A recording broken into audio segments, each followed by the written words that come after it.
All right, everybody, I'm back. I picked up some coin for my couple of days off for Thanksgiving, and I'll hunt these over the next couple of days. But we have some customer wrap pennies, some bank rolled pennies, almost a whole box of nickels, and a few dimes. But we do have a silver ender. So when I do this hunt, I'm probably going to start with the dimes first, and I'll probably head into the nickels and finish off with the pennies. But we do have a nice variety of coins to look through, and they all do seem to be circulated. So I'll bring you back when I find something. See you then. Hey guys, I'm back. I'm on roll 3 of the dimes, and I found this 1982p. It's not something that I typically hunt for, but this one was in fairly decent shape, and they didn't make the nickels, dimes, or quarters, as far as I know, in 1982 or 83 for their business. They did them in proof sets. So this one here is actually pretty nice. I do have to check it.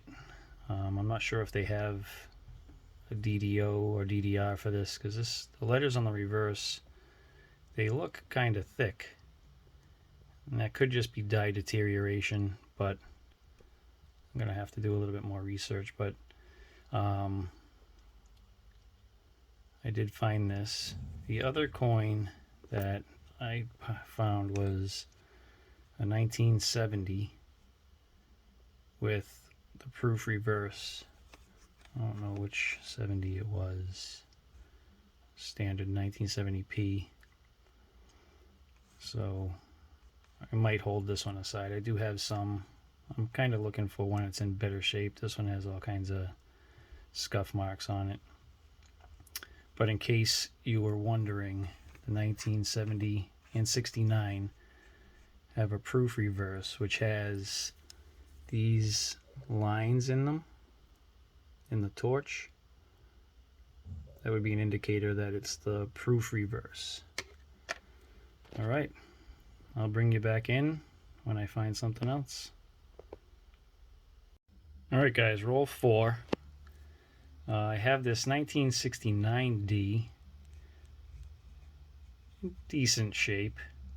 It's not great, but I'm bringing you in because it has the characteristics of the proof reverse, but I can't tell. So I have some lines right in here and down in here. I can't really tell, and I'm not sure if it doesn't look like damage, but if anybody watching this can confirm or deny that this is the proof reverse 69D, if you let me know in the comments. I know the 69s are rarer, so I'm going to hold this aside and let me know what you guys think.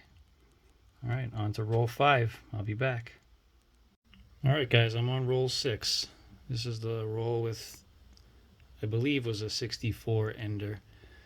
Let me get into it, and I'll bring you back if I find something else other than this, but I will still come back to show you this. All right, be right back. All right, it was a silver dime, 1964. Unfortunately, it has the ring of death around it, but still a silver dime. Not in terrible shape. It's actually pretty good. So we do have silver on the board.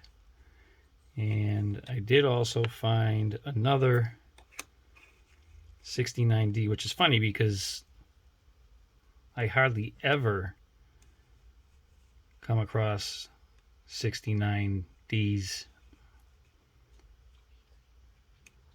And this one also appears that it could be the proof reverse. And again, I don't know. I got to find another one that is either in good shape or one that just doesn't have those lines. So again, if you think this is or isn't, let me know in the comments. All right, I'll be back on roll 7. All right, well, that's it for the dimes. Went through all 21 rolls. I did find a couple of 2009s. This one I can't tell if it's a double die or not. The other 2009 I'll show you in a second doesn't have, like in the R right here, in the T. It's probably not, but I don't know. This is another 2009. I hold the 2009s because they're low mintage. See, that doesn't have it there. And then the other find was this 2015. I can't tell what's going on with this. I don't think it's a strike through.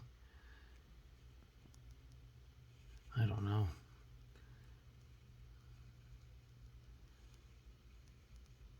The edge around the edges is weakly struck.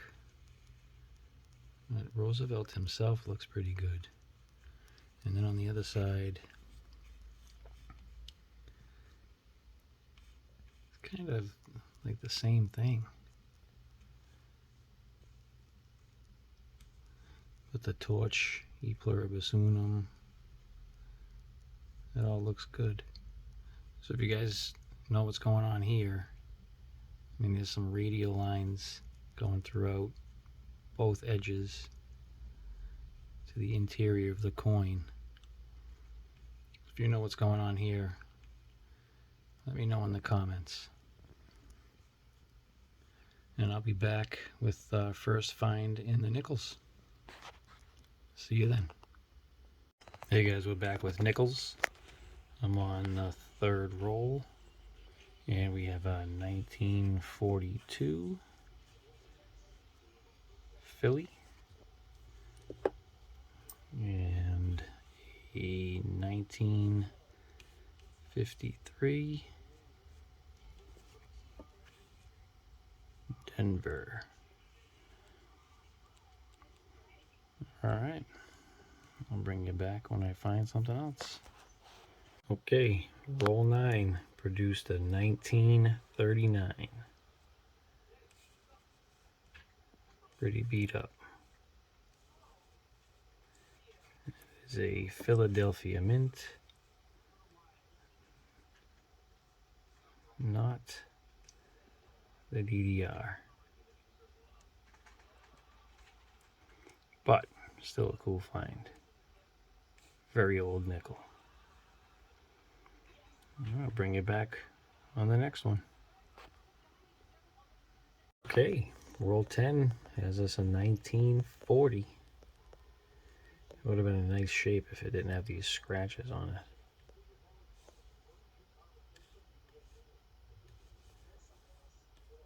It's got pretty good detail. And it's a San Francisco. I can't tell if it's an RPM. If I had to guess, I would say no. All right, I'll bring you in the next one. Okay, roll 11, 1949. A little worn, but not bad looking nickel. And it's a Philly.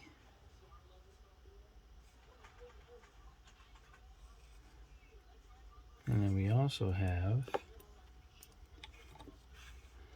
a toned commemorative Canadian nickel. So that's our first foreign.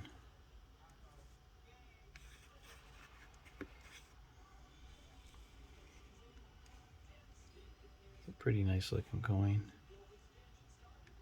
All right, bring you back on the next find. All right, roll 17. 1958. 1958. Denver. And we also have 1955. Denver. I'll bring you back in on the next find. Roll 20. We have a heavily damaged 1947. And no mint mark. Sheesh. Been through the ringer. And we also have commemorative Canadian.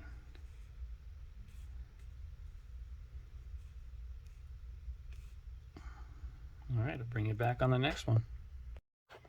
All right, roll 21 and we did it. We got a Silver War nickel, 1944.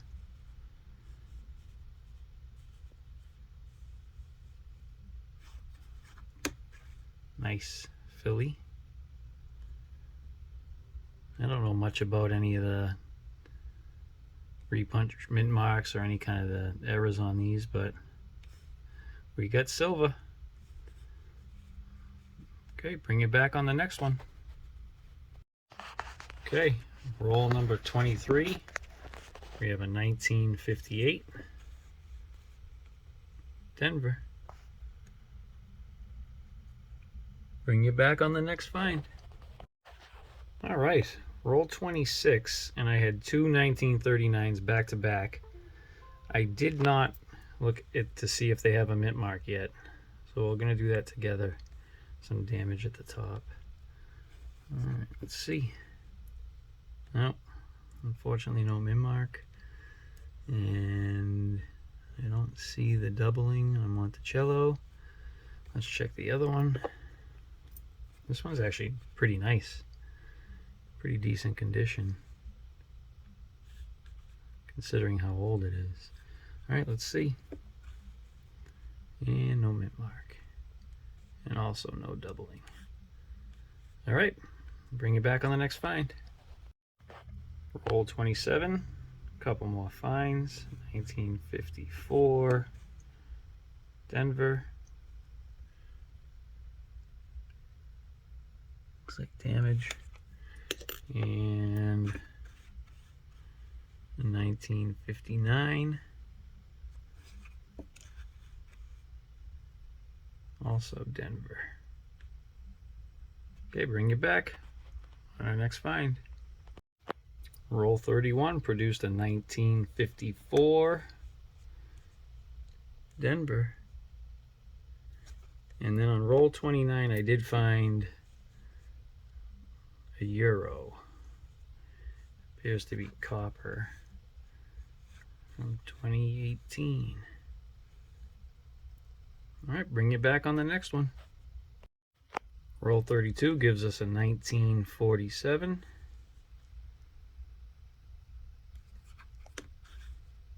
From Philly. All right. See you on the next one. Roll 34. 1957.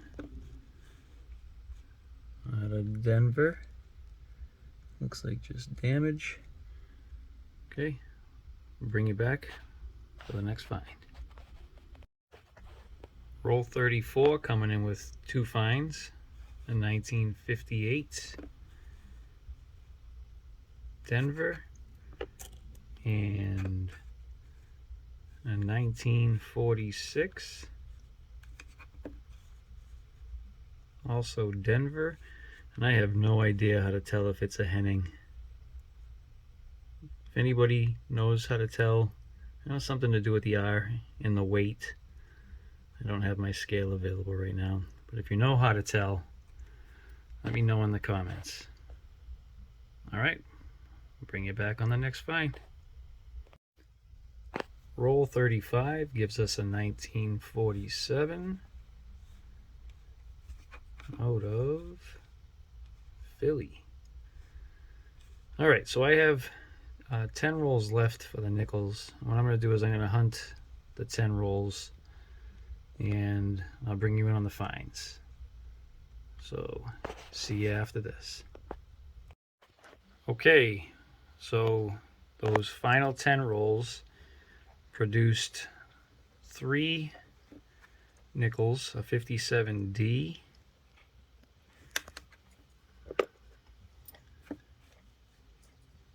another 57, also a D,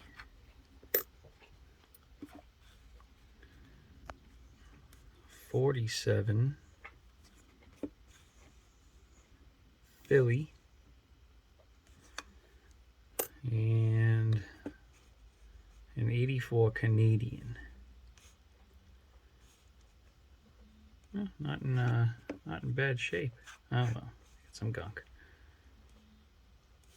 All right, well, that does it for this hunt. The pennies are gonna take too long for me to add in here, so I think I'll just hunt those on my own.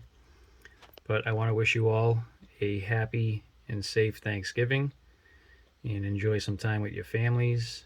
Enjoy your days off, and I will see you on the next hunt. Bye.